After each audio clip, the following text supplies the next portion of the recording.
नमस्कार, मैं मयंक त्रिपाठी आप सभी दर्शकों का स्वागत करता हूं आवाज़े हिंद के विशेष कार्यक्रम कोरोना, लॉकडाउन और चर्चा में।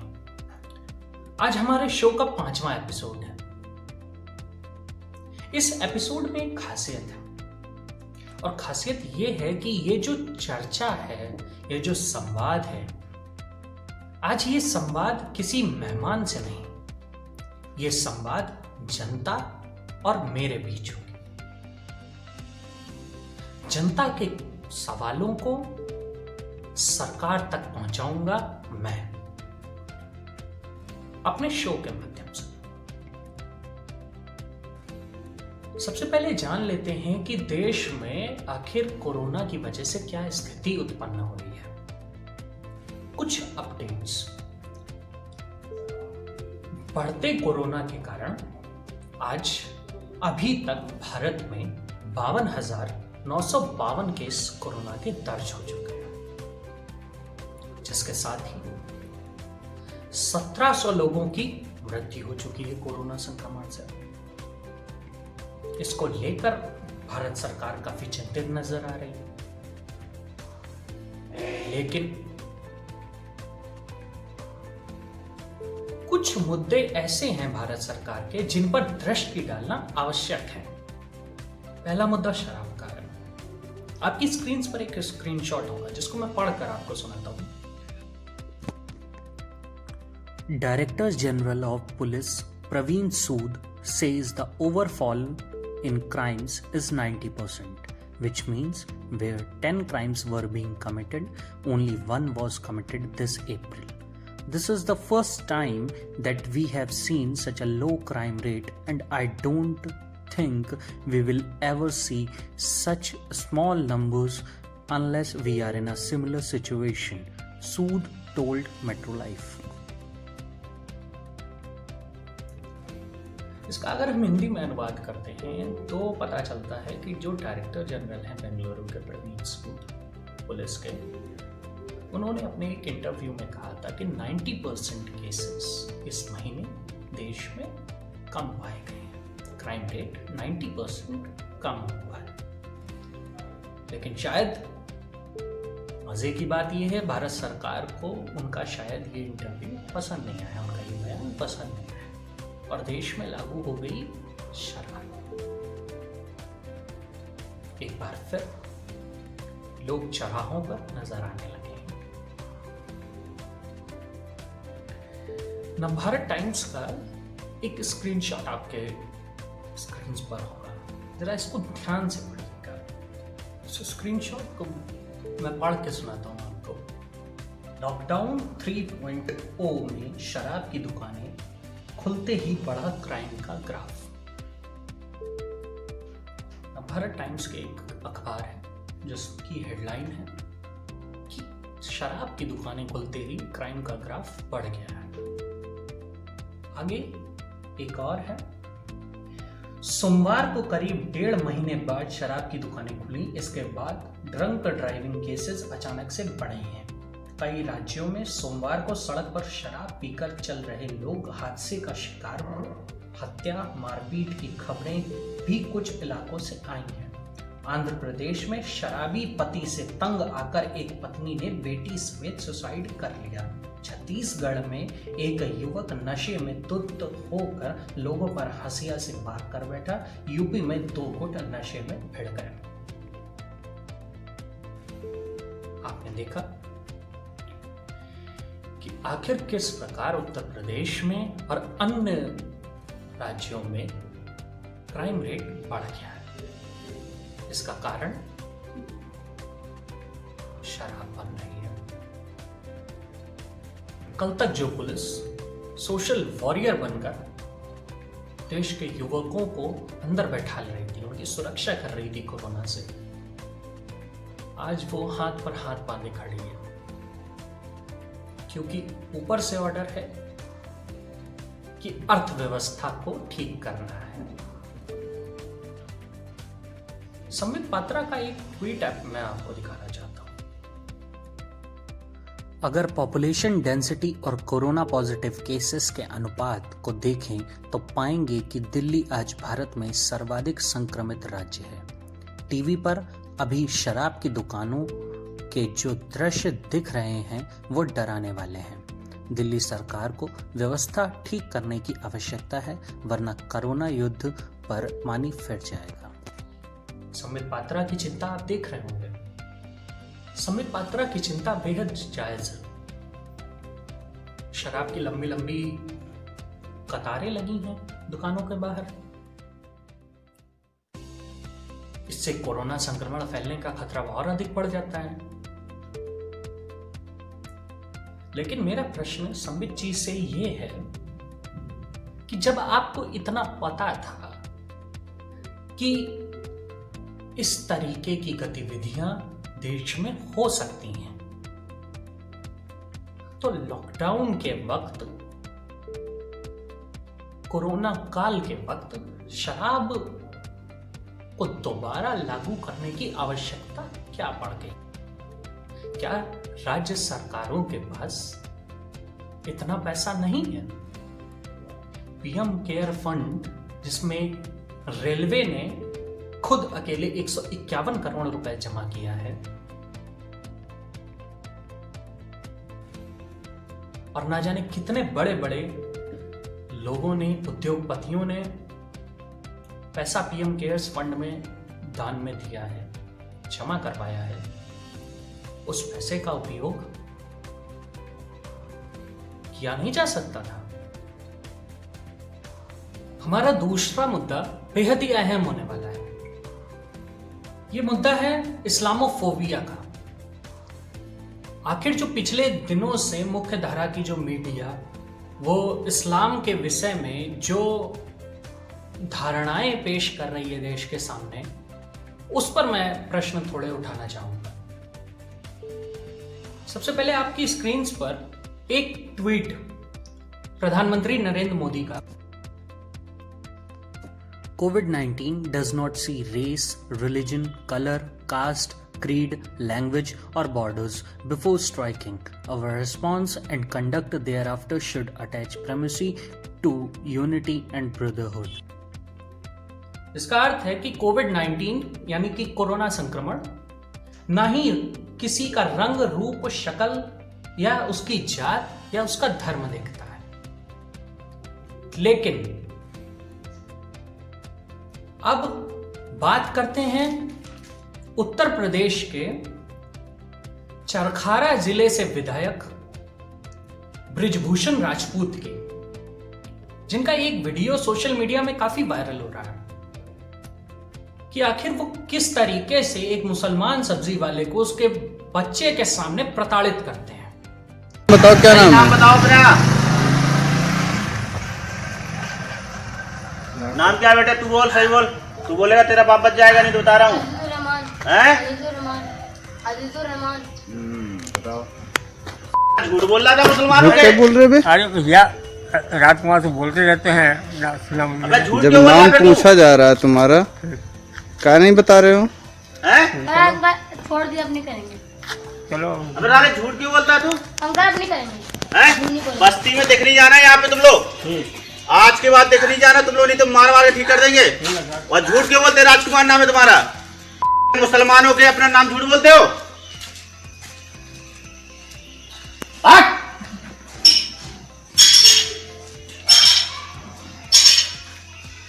देख मत जाना यहाँ। दूसरा वीडियो ये है सुरेश तिवारी।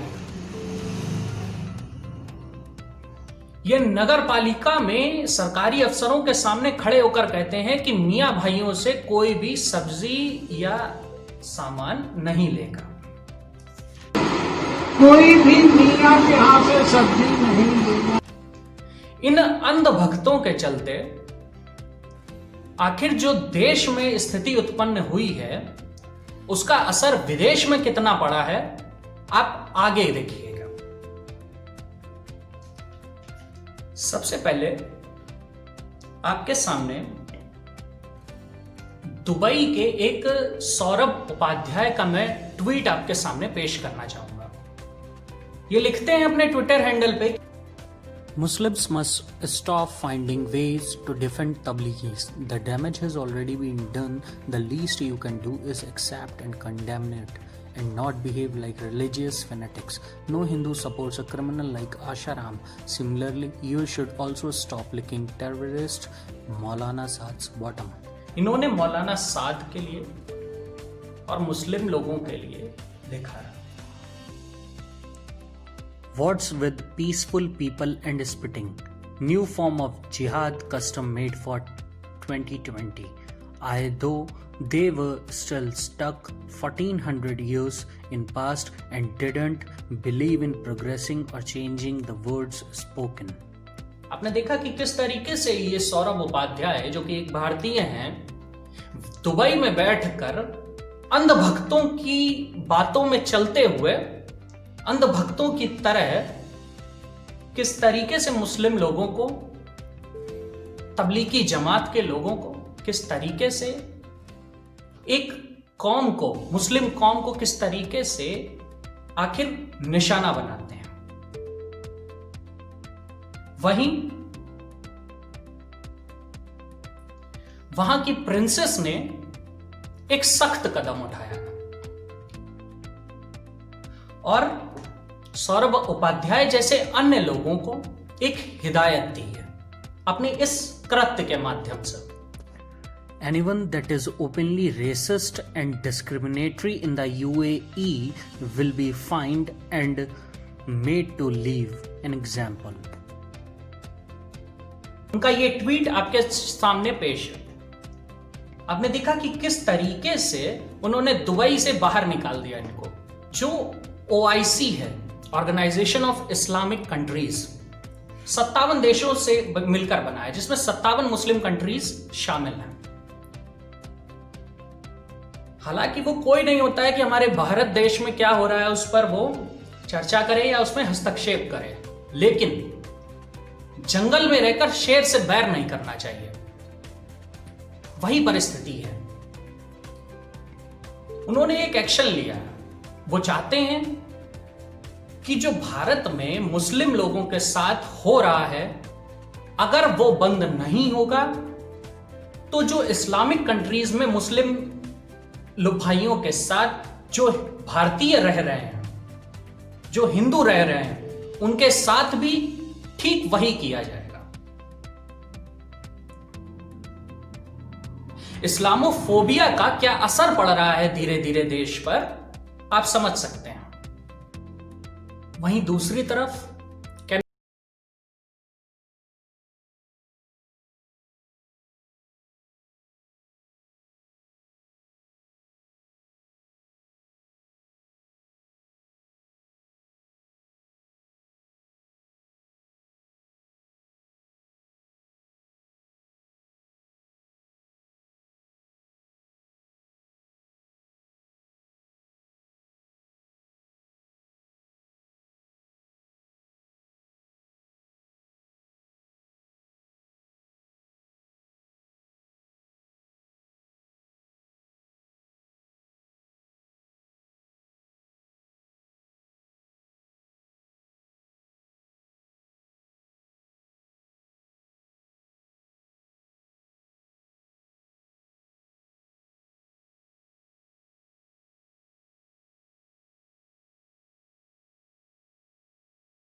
जनता, आम नागरिक के दिमाग में प्रश्न उत्पन्न कर देते हैं कि आखिर ऐसा कैसे हो सकता है। संबित पात्रा का आप एक वीडियो देखिए। आप देखिए, ये जो इतने बड़े तादाद में हमारे श्रमिक बंधु अलग अलग राज्य में हैं, कई राज्य ये चाहते हैं, मैं किसी का नाम नहीं ले रहा हूं, मगर कई राज्य चाहते हैं कि जल्दी से जल्दी ये श्रमिक अपने अपने राज्यों में और गंतव्यों में चले जाए, ताकि कहीं न कहीं उनको एक सेंस ऑफ रिलीफ मिले कि हम तो बच गए, देखो अब वो संभालेंगे, अपना बोझ वो संभालेंगे। इस वीडियो पर मैं फोकस करना चाहूंगा कि आखिर जब राज्य सरकार ये बोल रही है कि हम इन मजदूरों की जिम्मेदारियां नहीं लेंगे, तो उन राज्य सरकारों से यह प्रश्न किसी ने क्यों नहीं किया कि जब बड़े बड़े बिल्डर्स अपनी बिल्डिंग्स बनवाते हैं आपके राज्यों में, तब यही मजदूर काम आते हैं।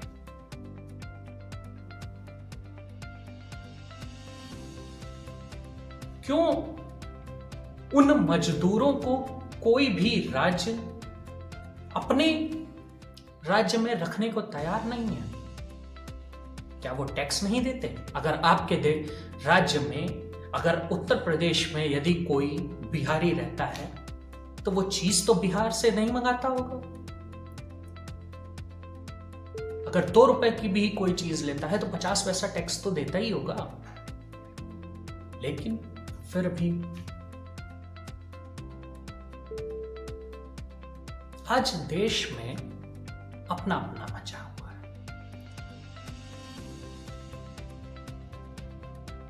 कोई अपने धर्म को बचाना चाहता है तो कोई अपने राज्य को बचाना चाहता है, कोई अपनी कौम को बचाना चाहता है तो कोई अपने परिवार को बचाना चाहता है।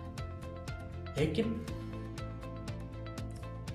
जिसका कारण कहीं ना कहीं सरकार की वो ढीली ढाली नीतियां बनती जा रही हैं। क्यों केंद्र सरकार कुछ कड़े एक्शन नहीं लेती, जिसका खामियाजा विदेश के ऑर्गेनाइजेशंस, विदेश में बैठे हमारे भारतीयों पर एक्शन लेकर दर्शाते हैं। परिस्थितियां गंभीर हैं। इन प्रश्नों पर, इन मुद्दों पर विचार करना बेहद ही आवश्यक है। खैर, अगली वीडियो में आपसे फिर मुलाकात होगी। तब तक के लिए दीजिए इजाजत।